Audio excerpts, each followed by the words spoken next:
What's up, everybody, and welcome to Inside Quest. We're the yoga session for your brain. Our goal is to bring on amazing people who can help you stretch and still your mind.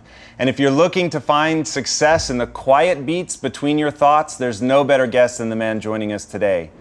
MTV called him the most important businessman in the history of rap music. Considered to be the godfather of hip-hop, he was the pioneer that showed an entire generation of artists that this isn't just music, it's the music business. Having sold 2 separate companies for $100 million plus each, this former drug dealer from Hollis, Queens is now one of the most successful hip-hop moguls of all time, with business holdings in a diverse range of culturally significant industries, ranging from traditional music to movies, TV, books, digital, fashion, and everything in between. He's the man that helped launch and foster the most dazzling array of paradigm-shifting artists the music industry has ever seen. Artists including Run DMC, the Beastie Boys, LL Cool J, Public Enemy, and Jay-Z. He did the same thing for a litany of comedians and poets through his star-making vehicles, Def Comedy Jam and Def Poetry Jam, shows that helped launch the careers of some of the biggest names in Hollywood, including Chris Tucker, Jamie Foxx, Bernie Mac, D.L. Hughley, to name truly just a few. But despite all of his success in the arts and media, however, the thing that's poised to become the greatest pillar of his already staggering legacy is his leadership and philanthropy. This man's passion and enthusiasm to help knows no bounds. He has five nonprofit organizations to his name. He donates all the proceeds from his massively successful string of books to charity, and he has worked tirelessly for political and social reform. He is a powerful reminder as he walks up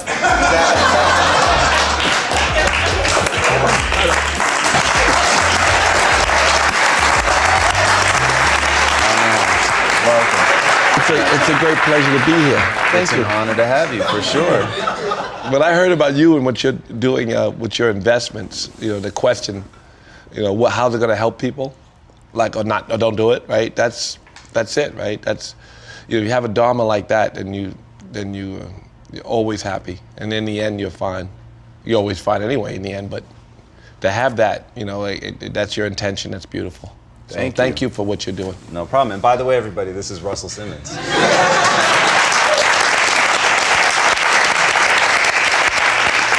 So, first of all, thank you for laying the soundtrack to my entire youth, which was incredible. The artists that you put out, the way that you kept things rebellious, I think is a pretty accurate word. People weren't conforming. I definitely see that in you. I think you said, I'm not a punk, I say what needs to be said, in a recent interview, which I like that.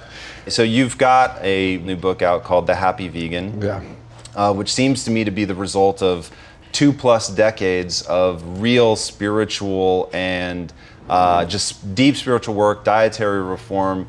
You've completely changed yourself, taken yourself from a former drug user to a completely sober titan of industry. You've gone from eating meat like everybody else to, in fact, you say in the book, people treat vegans as if they've never had meat. And in fact, I had the most meat, love meat, right? And you actually listed the burgers in order of preference. The pig feet, the chitlins. Shit, I had much worse, but so does most people today, especially what they're eating. So all my books are the same, by the way. I mean, Super Rich, Do You, Success Through Stillness, The Happy Vegan. They all cover the same subject matter. One leans more heavily on one subject than the other.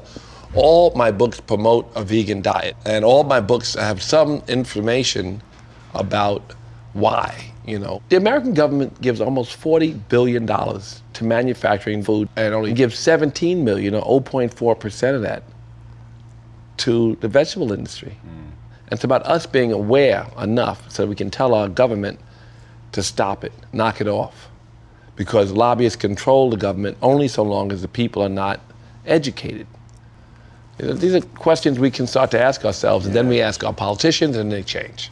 Now, going back to something you said a minute ago, this obviously takes a lot of change, which makes me think of this book, Change or Die, which basically follows these people. They have to take 1 pill a day to reduce their risk of heart failure by something like 75%. I mean, it's just massive. And at the end of a year, less than 5% had complied. And so the theme of the book is basically people can't change, or at least some massive percentage of people can't change. Well, that goes back to the subject matter of all the other books, isn't it? Or in that book as well. You know, we evolve from the present moment on, but if we don't live in the present moment enough, we can't change. We are not trapped or bound by our past, and we reinvent ourselves every second if we choose to. We do to some degree, but to what degree? It's if we choose to. So when we do our meditation, we practice being present. When we do our physical asana practice, we practice smiling and breathing in every pose, right? So it's moving meditation. And when we do good karmic work, we get the burden of the noise off our head. We do all these things so that our brain can function in the present. And in the present, we can change. From this second on, you can be somebody new. And you may pick a second a week from now. You may say, Monday of next week, I am going to change, and I'm going to wake up, and I'm in the hood, so I'm going to get a bean burrito with guacamole, right? Or I'm going to go to a Chinese restaurant. I'm going to have eggplant, spinach, broccoli, garlic sauce, or curry sauce, or tofu and all those things. And I'm going to have a vegan meal for lunch. But you have to make a choice and say, I'm going to do this beginning on this day. I'm going to start. I'm going to find out over a period of time that it gets easier and easier. Your taste palates change. Like when you stop smoking, there's a moment you say, my God, how can they inhale that in their lung? And you used to smoke, right? Like, I don't know how I used to smoke heroin. I thought it was fun. But have you ever done it? I have not. It was Oddly fun, enough. I thought, you know, and I found out that presence and being awake and clear, because it's all cloudy or clarity. One way or another, we're going to shut this noisy ass mind up. Right. One way or the other, the mind is going to get quiet. So we all want to calm the noise. So meditation is a tool to calm the noise. Good karmic work is a tool. You know, it's like, you know, it's selfish. You do for others and frees you up. And you do your yoga practice and you smile and breathe, right? And you try to keep your mind on something elevated and you move through this practice, this moving meditation. And you do these things that quiet the mind. People think, damn, if I get this new car, it's gonna be all good. As soon as I get this car, they drive the car around the corner, the mind starts spinning. Instantly, like, damn, 500 grand, this fucking car. I get nothing from it. But you can get a lot from the freedom of a comfortable seat. So if there's a good seat in the car, in your Volkswagen, or on the train, that's where happiness comes from, a comfortable seat. So you do all these things to get a comfortable seat, and there's no toy that the world can give you that will promote that seat. That comes from inside. And so some of the tools you have help you to dig inside where that seat exists. Did you see the movie The Matrix? Yeah. All right, in the movie The Matrix, there's two types of people. Those that woke themselves up in the Matrix and got out that way, and other people who had to be woken up. You seem like the kind of person that woke yourself up out. I know the story of you getting clean off drugs was, I didn't hit a low, I just realized I needed to evolve. I was pretty low though. I had hit a low. Like, but you didn't go to rehab. No, I didn't go to rehab. You just a lot quit. of my friends did. I didn't go to rehab, just quit. But I waited. I was like, it was October. I was high as fuck. Say, yo, January 1st, I'm gonna quit. So between October, where I was always getting high the whole year, but in October I was like, I'm really gonna, and I was telling my friends, yo, January 1st, man. January 1st, what? And I'm quitting. They're like, what? Like, are you serious? Like, I'm quitting January 1st. They were like, really? All right. And I'm like, no, I'm serious. But, you know, I had it stuck in my head to live up to my commitment to myself and to those who I told that I was late. You get high, you're late. If you get high a lot, you're really late. Right. So you're late. You love your career, your family, your choices that you made, the ones that are good, you want to pursue, your dreams. That was in the way, had to go. And I made the choice. And I picked the date and I quit, you know. So there's one way, of course you can go to rehab. You know, you could have people who got a lot less high than me still go to programs, but they're just going to prayer. They're going to remind themselves of what is helpful and uplifting and promotes happiness, what's real, what's in every scripture. Like, that's in every book, that's written over and over again. That's what the prophets promised you. Right. that these are the roads towards a happier, healthier life. So they get that when they go there too, the rehabs. Do you think that moment's teachable though? There's inspiration that can remind you that it's possible, and you have to make the choice on your own. But it's one step. They always say one step towards, and it comes towards you, right? This idea. Like, if you get up at 8:30 in the morning, you go to a hot yoga class, you sweat like a slave, you take a shower, and you put your clothes back on, you're a different guy than you were before you went to class. You go in sluggish, you're doing all these, smile and breathe, right? But you're like, fuck, it's hard, right? And you're sweating, and you shower, and you get dressed. Wow, I'm a different person. And you get addicted to being a person who's evolving, who is different. There's a Sanskrit word for it. You just keep moving forward. You keep doing what is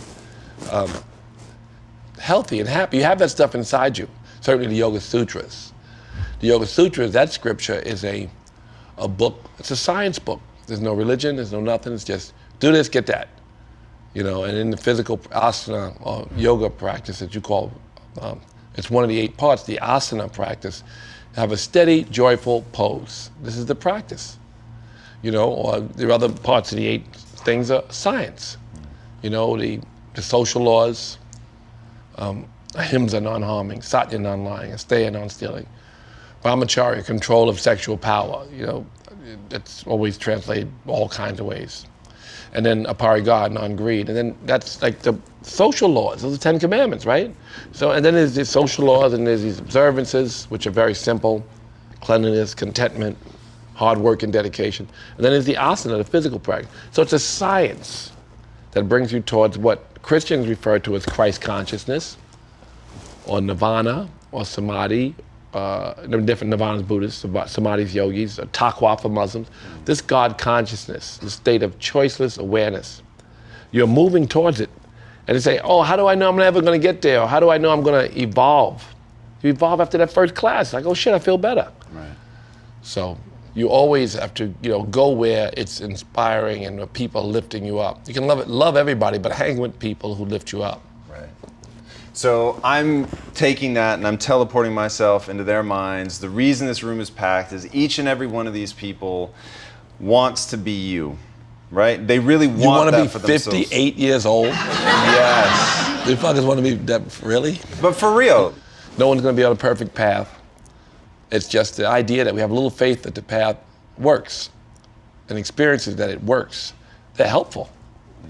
Here's what I like about your book, which I know your daughter's given you a hard time about your writing style, and they're geniuses, both of them. They go to schools like for smart kids, and the 11-year-old, when she read Success Through Stillness, told me it was remedial at best. Really, right after she said it, Oprah called me and said, I like your book. I think it's one of the best books on the subject. I'm like, oh shit, I never pick up from school. This is when she was going to school here. She's away in school now. I went to pick her up. I said, Oprah says she likes my book. And she's like, Oprah's for the masses, Dad. All of my books are very simple. The intention, but also it's about as highbrow as Daddy can get. Your books are simple, but for anybody that hasn't read it, I'm going to tell you right now, they read like a man giving a sermon. They are powerful. They are direct. They do not fuck around, Russell. Like, honestly, reading your book, that shit cuts straight to the heart of the matter. You get right at it.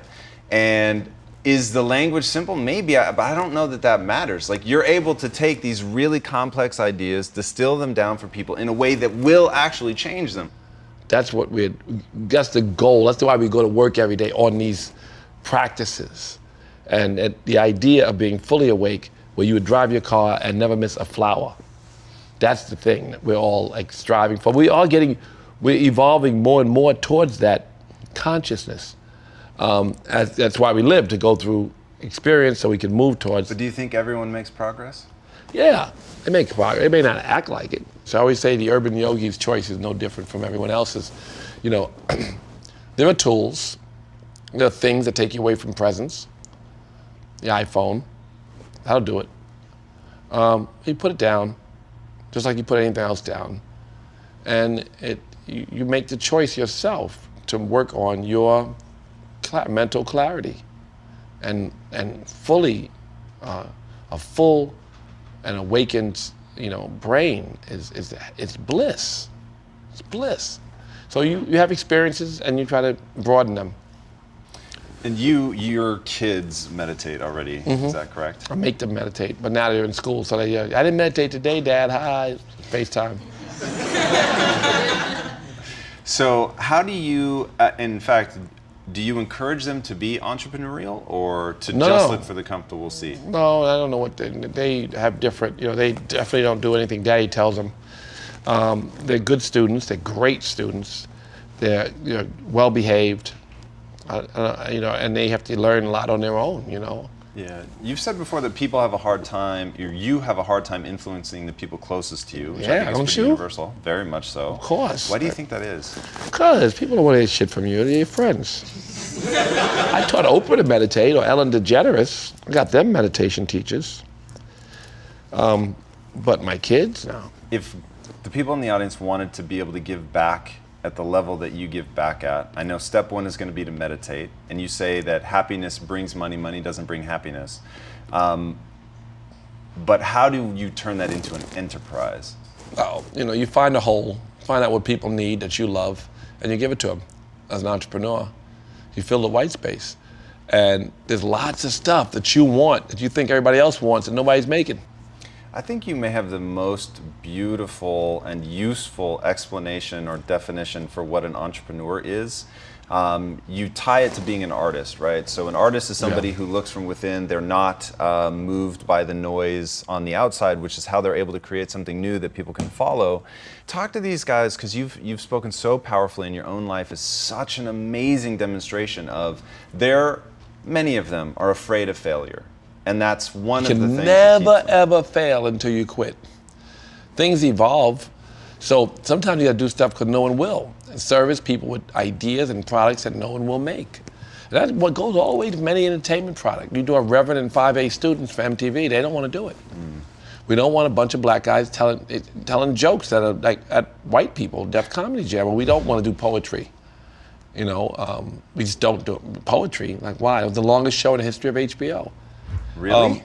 The longest show in the history of HBO. Def Poetry Jam, and then on top of that, Brave New Voices, we changed it just to work with kids. Why? What is it that draws you so much to poetry? I find that fascinating. It was like, for me, my brother is a fine artist, the older brother. He's the real talented one. Reverend is good. I produce some stuff. My older brother's a fine artist. He loved poetry. And he wanted to do a poetry show, and I went to one, everybody was snapping their fingers. And then he showed me Black Ice, this hip-hop poem. Who read the book? Right, he reads the book. Yeah. Right, Black Ice was phenomenal performance. It's like rhymes, like he was a rapper, like he was, and it was like, wow, this is what's going on underground. This poetry movement is very hip hop. So I saw it differently, and we collaborated and built all deaf poetry, and it was a great, fun, easy thing to do. And then putting it on Broadway was shocking to people because everything they did was, worth a protest. A little Palestinian girl, worth a protest. A little Jewish boy talking about the war at the time, worth a protest. So there's a lot of protests in the poetry. That was great because people just expressing themselves, and they should be able to. The best press for the show was, that. But anyway, Def Comedy Jam was worth a lot of protests at one point. NAACP was mad as fuck. There was real language, real social commentary. Some of it was told in jokes, things people thought but couldn't say. I always said we didn't care about political correct, and I'm gonna shift a little bit here. But I just learned the meaning, the usefulness of being politically correct from Donald Trump. No, because politically correct for what? Well, if you're a woman, or if you're a Muslim, or if you're a Jew, or if you're African American or Latino, if you're Asian, if you're anything else, we need a little bit of political correctness from you, because then you just get the unspeakable becomes speakable, the speakable becomes doable. The world shifts quickly. Just as you reach inside people, find their dog shit, bring it out, let them say it. They would never say this shit. They would never say it. I know Donald for 30 years. He said things unbelievable. I finally just heard him say, he was the lessons he taught me about girls. You treat them like the bottom of your shoe. I said, like, really? that was his lesson, do me a favor. And so, I mean, now it's coming out and stuff, but, it's okay, whispering horrible things amongst your friends. That's what jokes are about. That's what comedy's about. Dig in deep, get what's different, get what you're thinking that's, unthinkable, say the unsayable, make it poetic, express what's in the heart. But when you start to say these hurtful things and you're running for the highest office in a serious platform, it's not a joke. And then it makes me refer back to all of the things that I said that may just be expressive, because I say, wow, I understand now what they finally mean. It's not politically correct. I finally understand why people get upset. So there's a balance, in my brain now where there was never a balance. Say whatever you want, do whatever. I don't give a fuck. People would say anti-Semitic or Islamophobic, racist. Things around me, just look at them like, oh, he's not dangerous. I have friends from every kind of walk of life, from every religion, from every kind of, lack of or complete investment in, and I find them all to be the same. Spiritual wealth is valuable or not, or, they're all spiritual beings searching for a way to go through a human experience, and they're all doing what they're doing. None of it is that dangerous to me until they're running for president. Then it's dangerous. Right. Now, how has the newfound awakening of political correctness impacted you? Is that part of your decision to pull the Harriet Tubman thing from ADD? Kind of in a way, yeah, but I never pulled a thing from ADD ever, from any comedy ever. But, I think it wasn't worth it, and a lot of comedians were mad at me. You did what? You pulled it? Yeah, it wasn't worth it. There is a moment, there are things I don't want to say or do that I don't like to hurt people. The intention of a joke, make people laugh. Everybody else was uncomfortable, stay away, but it travels so much. It was such a discussion. Pull it down. Now, do you make efforts to not be dogmatic, to always be open to change and new ideas? I try to stay the same. I don't want to be like, so there used to be dope rappers, now these guys, that's favorite thing to say. Like, even Don Cornelius told Curtis Blow, I hate what you do, but you're number one, so you're on Soul Train. I hate what you do, but you're number one. There was the breaks, I'll never forget it. And I was like, eventually I remember he produced his show, he said, Russell, get some rap niggas backstage. And he was always angry at the rappers, but he was cool about it in a way, just a cool old dude, but he didn't evolve with them. Where Dick Clark used to always say, I remember he had the Beastie Boys, he said, man, I love your album, track number 3. He was 100, he's like, track number 3 is amazing. He was Dick Clark, he was really trying to, and always evolving with the culture, and I kind of kept him a little more relevant, although Don Cornelius stayed relevant because he was a cool old dude, we loved him, anyway. Yeah, Tell Suge Knight, I don't give a fuck what you are, you don't bring the gangster shit in here. He would say stuff that, like your dad, so Don Cornelius survived. But yeah, it's nice what Dick Clark did. He evolved. Yeah, there's a great line from Jay-Z where he says, you think I worked this hard to stay the same? I've always loved that line. I thought that's so powerful. Yeah, I worked this hard to stay the same. That's great. I'm going to go head-to-head with Jay-Z for who can quote more Jay-Z lyrics. You can quote more Jay-Z lyrics than Jay-Z? That's what, yeah, I want to go head-to-head. Yeah, I worked this hard to stay the same. That's pretty good. Yeah, evolution is a theme that I see in your work in a big way. It seems to me to be a cornerstone of business. Is that something that you would encourage a young entrepreneur to focus on? I would like how to stay relevant? To say to a young entrepreneur that you have to stay focused. That you say, well, Russell, why do you have 80 businesses? Because I went hard on an idea that no one understood, and then one day, smarter people than me understood it and helped me to take it to the next level. And one day, I walked into the office and I felt less relevant than I needed to, so I could go do something else. But I stayed on these, and each one of them, none evolve unless I'm there. You have to be there, front and center, invested and focused. Somebody else may be in the same space as you, and that's all they do all day. You think you can do it part-time?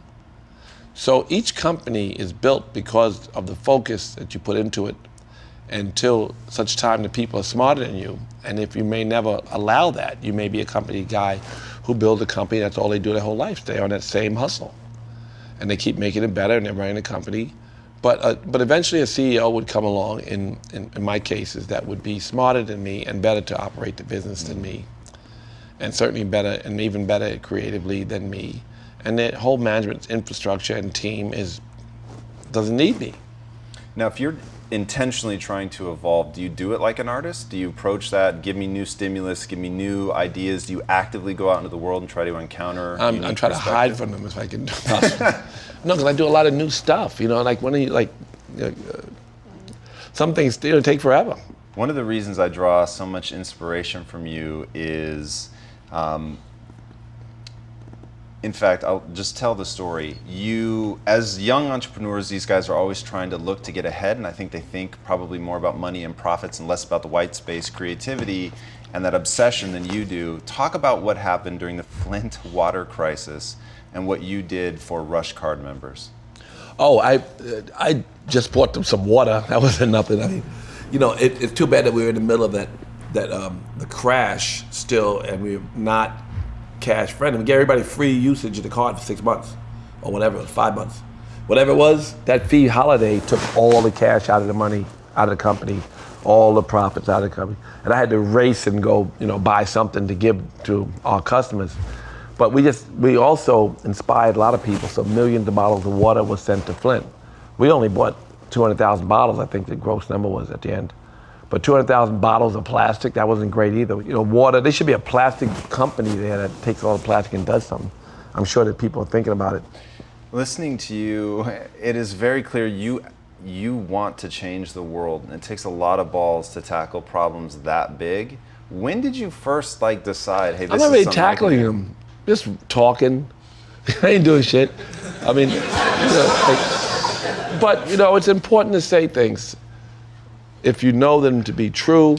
I'm going to call a little bit of bullshit. Look at what you're doing with Rush Card, right? So you look at infrastructure and you try to do infrastructure. You identify the single biggest problem that we face as a society at the childhood level is lack of stillness. So you're working with schools all across the country trying to get people to meditate. You look at the divide between the Jews and the Arabs, and you personally start putting imams and rabbis switching synagogues and mosques and having this dialogue. And when asked, you said, because I think the biggest problem that we face in that arena is a lack of dialogue, so I'm going to facilitate that.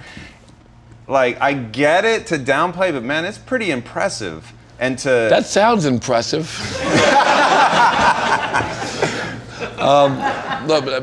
Amazing. Yeah. You've lived an incredible life. What is your definition of a life well lived? Well, I don't know till I check out. Give me a status update now. I'm not a legacy person, so I don't care about that. I like to keep doing work that matters, that's helpful, somehow contribute.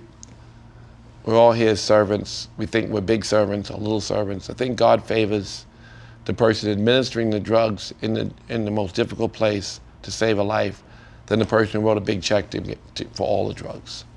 Favors the effort, the intention, if there's an outside God, but even your own heart favors that you become more happy by actually doing the work and being part of a process to make people whole or happy than by just writing the check. So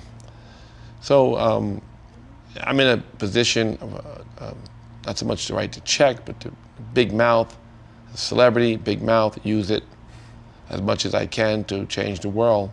You've said that the answer is within us all. How do we find it? Finding the higher self is a lifelong journey. The prophets gave us tons of roadmaps that are all run parallel. Whether it's Christ consciousness or nirvana or samadhi or taqwa or whatever you call it, right? All looking for this awakened state. And all these tools they give you, meditation, physical asana. You go running, it kind of clears your mind. You want to quiet the mind. The quiet mind is the awakened mind. The fully awakened mind is quiet always and just sees the world in slow motion. Like a car accident all the time. That's the speed the world is moving, not slow. You see it in its infinite beauty. This is God consciousness. So the trick, not a trick, is to follow what the prophets told you. And you can't do it without some experiences that are not quite the good ones. Some kids, the fire, they're like, you know what, it's hot over there. Other kids walk in the fire. A lot of us have to learn experiences through experience. Some can read about them and know better. Some can just instinctually know them. Inside of all of us is scripture on how to act. The Yoga Sutras is a personal guide and science book to move you towards enlightenment. It's like, what's the basis of religion and what's the basis of the prophet's words and how do you apply it? That's the Yoga Sutras. It's a 6,000-year-old book. It's a simple book, but written complex in some cases, different translations, many, many, many translations. But it is a science book with most of the basic ideas of things that promote well-being and happiness. So we have to do the work to evolve, or experience the bad, have the bad experiences to evolve. But you are evolving, like it or not. So that's it. Russell, thank you so much for being on the show. What an absolute pleasure. Thank you. Where can they find you online? At Uncle Rush. At Uncle Rush, boom. Yeah. He's very active on Instagram and Twitter. And guys, I hope you enjoyed your time with him as much as I did. This man is all about evolution. What he has accomplished is absolutely staggering. Drop his name into any search engine, check him out on his own stuff. It's incredible. This man will take you on a journey not only to stillness, not only to finding yourself and realizing that the answers do in fact lie within you and that you just have to quiet your own monkey mind long enough to hear it, but also what he's accomplished in business as a result of that, walking through life with happiness and joy and trying to do for others, and that success truly is born of being in service to others. It has been incredible spending time with you. I cannot thank you enough, man. That Thank was you. awesome. So much for being on the show. What an absolute pleasure.